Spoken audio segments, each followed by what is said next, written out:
ఈరోజు వరంగల్ ఉమ్మడి జిల్లాలో మరి ఆటో కార్మికులు మరి చేస్తున్నటువంటి కార్యక్రమాలు మరి రాష్ట్ర ప్రభుత్వం నూతనంగా ఏర్పడ్డటువంటి ప్రభుత్వం మరి కాంగ్రెస్ ప్రభుత్వం రేవంత్ రెడ్డి గారు పెట్టినటువంటి మరి మహాలక్ష్మి మరి బస్సు ఫ్రీ ప్రోగ్రామ్ కు మరి చేస్తున్నటువంటి మరి ఆటో కార్మికుల మీద మరి ఇబ్బందికరంగా ఏర్పడ్డది. మరి ఆ ఏర్పడడానికి మరి 8 రోజులు గడుస్తా ఉన్నది.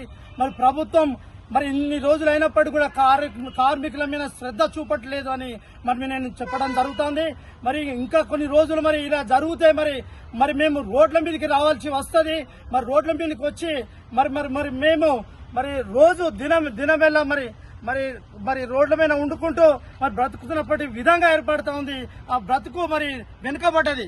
ఆ బ్రతుకు వెనుకబడి మరి ఉద్రేకంతో మరి మా కార్మికులు మరి రోడ్ల మీదకి వచ్చి మరి నిరాహార దీక్షలు చేయడానికి కూడా ముందుకొస్తా ఉన్నారు. ఆ నిరాహార దీక్షలు చేయడానికి ముందుకొస్తున్న క్రమంలో మరి నిన్నటి దినంలో మరి కేటీఆర్ గారు మరి శాసనసభలో మాట్లాడినటువంటి విధంగా అవపడ్డది.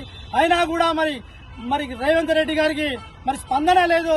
మరి కార్మికుల పక్షాన మాట్లాడతాడా లేకపోతే మరి కార్మికులను మరి పొట్టలు పెట్టుకుని మరి ఇంకా చావు బతుకుల మీద చూస్తాడా అనేది మేము ఎదురు చూస్తున్నాము. అయినప్పటికీ కూడా మరి వివిధ జిల్లాలు రాష్ట్ర వ్యాప్తంగా ఉన్నటువంటి ఈ కార్యక్రమంలో మరి ఆటో కార్మికులకు చాలా ఇబ్బంది పడుతున్నారు. మరి ఆటో కార్మికులు ఆటోను జీవనాధారం చేసుకుని బతుకుతూ మరి స్వయంగా ఉపాధితో బతుకుతున్నారు.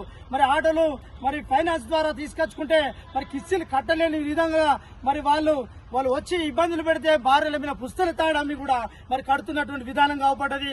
మరి వాళ్ళు మందు పోసుకొని చస్తానని మా ఆటో కార్మికులు అంటున్నారు. మరి ప్రభుత్వం ఏం చేస్తా ఉంది? మరి ప్రభుత్వం వచ్చి ఇప్పటికీ 15 దినంలో అయితే 15 రోజులు గడుస్తా ఉన్నది. మరి కార్మికుల మీదే మరి ముందు ఆటో కార్మికుల మీదే పడ్డారు. కాబట్టి ఈ కార్మికులు మరి వెనక్కి మరి ఈ మహాలక్ష్మి ప్రోగ్రామ్ ని మరి వెనక్కి తీసుకోవాలి. లేదు అని అంటే మాకు జీవన వృద్ధి పరంగా మరి 15,000 రూపాయలు నెలకి ఇవ్వాలని మేము డిమాండ్ చేస్తా ఉన్నాం. దాంతో పాటుగా మీరు పెట్టినటువంటి విధంగా మరి పేపర్ల ఖర్చుకైతుంది, ఆటో రిపేర్ల ఖర్చుకైతుంది 12,000 రూపాయలు ఇస్తానని మరి మీరు వాగ్దానం చేసేళ్ళు దాన్ని కూడా త్వరలో ఇంప్లిమెంట్ చేయాలని మరి చెప్పడం జరుగుతుంది. అదేవిధంగా కార్మికులు ఎంత వేదన పడుతున్నారో మరి గవర్నమెంట్ టీచర్లు కూడా మరి మేము బస్సులో వెళ్తూ ఉంటే మరి మేము డబ్బులు పెట్టుకుని వెళ్తామయ్యా, మరి కార్మికుల పొట్టలు కొట్టద్దు అని ప్రభుత్వానికి కూడా నివేదిక ఇస్తా ఉన్నారు. మరి వాళ్ళని బట్టి కూడా మీకు అవపడతలేదా రోడ్డు మీద? మరి చూడండి, మరి ప్రభుత్వం చూడాలి. మరి మాకున్నటువంటి కార్మికుల మంత్రి ఉన్నాడు మరి ప్రభాకర్ గారు పొన్నం ప్రభాకర్ గారు మరి మీరు కూడా ఆలోచించాలి. మమ్మల్ని మరి ఎట్లా బతకాలి, మరి ఏ రకంగా ఉండాలి? మరి జిల్లాలో ఉన్నటువంటి కార్మికులు ఇబ్బంది పడతా ఉన్నారు. ఇప్పటికైనా తక్షణమే స్పందించండి. మరి స్పందించని పక్షాన మేము ఖచ్చితంగా రిలే నిరాహార దీక్షలు చేస్తాం. ఆ రిలే నిరాహార దీక్షలు చేసుకుంటూ మరి రాష్ట్ర వ్యాప్తంగా బంద్కు పిలుపునిస్తాం. ఆ బంద్ పిలుపులో భాగంగా ఆర్టీసీని ముట్టడిస్తాం. అదేవిధంగా సిపి గారికి, అదేవిధంగా కలెక్టర్ గారికి, మరి ఎంఆర్ఓకు, అదేవిధంగా ఆర్డీఓకు, మరి ఆర్టీసీ వాళ్లకు, అదేవిధంగా డిటిసి వాళ్లకు కూడా మేము మరి మెమోరాండాలు కూడా ఇచ్చుకుంటూ మరి ఈ కార్యాచరణ మొదలు పెడతాం. ఈ మొదలుపెట్టిన క్రమంలో మీరు కనుక మరి రేవంత్ రెడ్డి గారు తక్షణమే ఈ మహాలక్ష్మి ప్రోగ్రాం వెనక్కి తీసుకుంటారా, మాకు ప్రత్యేకంగా మరి 15,000 రూపాయలు మాకు ఇస్తారా అనేది ఒక తీర్మానం మేము చేయడం జరుగుతోంది. కార్మికులు ఇబ్బంది పడతా ఉన్నారు. కార్మికులు మరి రోడ్డు మీద పడి మరి వాళ్ళు మరి సూసైడ్ చేసుకునేదాకా చూడకుండా మరి దయచేసి మేము అడుగుతా ఉన్నాం. ఖచ్చితమైన పరిస్థితిలో మా కార్మికులకు న్యాయం చేయమని అడుగుతున్నాం. కావాల్సింది మాకు ఇవ్వాలని అడుగుతున్నాం. కాబట్టి మేము ఆటో కార్మికులము మేము ఖచ్చితంగా ఒక ఆటో కొనుగోలు చేస్తే మరి ప్రభుత్వానికి మేము డబ్బులు చెల్లిస్తూ ఉంటాం. మరి డీజిల్ కొనుగోలు చేస్తే మీ ప్రభుత్వానికి కడతా ఉంటాం. మరి ఇలాంటి పరిస్థితుల్లో మాకు ప్రత్యేకంగా ఏం చేసినావు? మా రోడ్ల మీద పడేయడానికి చేసినావు. మా పిల్లల చదువులకు మరి ఫీజులు కట్టుకోలేకపోతున్నాం. మరి మా బిడ్డలకు మరి మన అనారోగ్యంగా వస్తే హాస్పిటల్కి వెళ్తే మరి ఆటోలకు వెళ్లకుండా మరి డీజిల్ పైసలు లేని విధంగా అవపడతా ఉంది.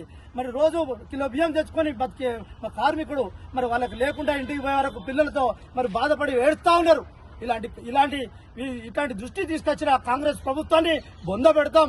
మరి ఖచ్చితమైన పరిస్థితిలో ఇప్పటికైనా స్పందించండి. ఇప్పటికైనా కార్మికుల గురించి స్పందించండి. కాంగ్రెస్ ప్రభుత్వం స్పందించి రేవంత్ రెడ్డి గారు జాగ్రత్త తీసుకొని మరి మమ్మల్ని మీరు మా సమస్యలు తీర్చాలని కోరుకుంటూ నా పేరు ఇస్తంపల్లి సంజీవ. మన తెలంగాణ ఆటో డ్రైవర్స్ యూనియన్ రాష్ట్ర అధ్యక్షుడు. సో తెలంగాణ కాంగ్రెస్ ప్రభుత్వం తీసుకొచ్చినటువంటి మహాలక్ష్మి పథకాన్ని తెలంగాణ రాష్ట్ర వ్యాప్తంగా అటు క్యాబ్ వాలా మరియు ఆటో వాలా పూర్తిగా వ్యతిరేకిస్తూ ఉన్నారు. ఇక్కడ ఏది ఏమైనప్పుడు కూడా నేటికి కరెక్ట్ గా 8 days అయినప్పటికీ కూడా మరి కాంగ్రెస్ ప్రభుత్వం నుంచి ఎలాంటి స్పందన లేదని చెప్పేసి తమ ఆవేదన వ్యక్తపరుస్తూ ఉన్నారు ఇటు ఆటో వాలా మరియు క్యాబ్ డ్రైవర్స్. సో భవిష్యత్తు కార్యాచరణ అనేది మేము వితిన్ 2 days లో తెలియజేస్తాము.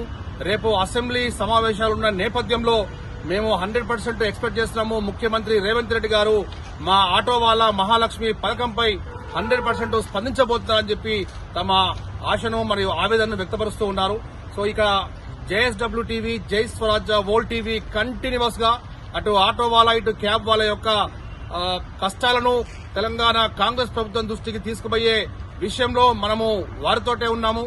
ఏది ఏమైనప్పటికీ కూడా ఇక్కడ మహాలక్ష్మి పథకం అనేది మరి భవిష్యత్తులో కాంగ్రెస్ ప్రభుత్వము ఏ విధంగా నిర్ణయం తీసుకోబోతా ఉంది, ఇటు ఆటో వాలా కుటుంబాన్ని ఏ విధంగా ఆదుకోబోతుందనేది వేచి చూద్దాం.